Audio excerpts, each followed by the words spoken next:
আচ্ছা বলো তো কেমন লাগে? চারিদিকে বিরিয়ানির গন্ধ মম করছে আর তার মাঝখানে তুমি বসে আছো। হ্যাঁ হ্যাঁ, আমাদেরও সেদিনকে আমিনিয়াতে বসে এরকমই লাগছিল। খাবার স্টার্টার প্রথমে অর্ডার দিয়েছি, মেন কোর্সও একবারে দিয়ে দিয়েছি, কিন্তু তখনও সার্ভ হয়নি।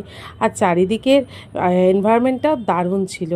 কি সুন্দর ক্রকারিগুলো ওয়াল হ্যাঙ্গিংয়ে দেখো ঝুলছে, কি দারুণ ডিজাইন, প্রত্যেকটা এক একটা এক এক রকম, কারোর সঙ্গে কারোর মিল নেই।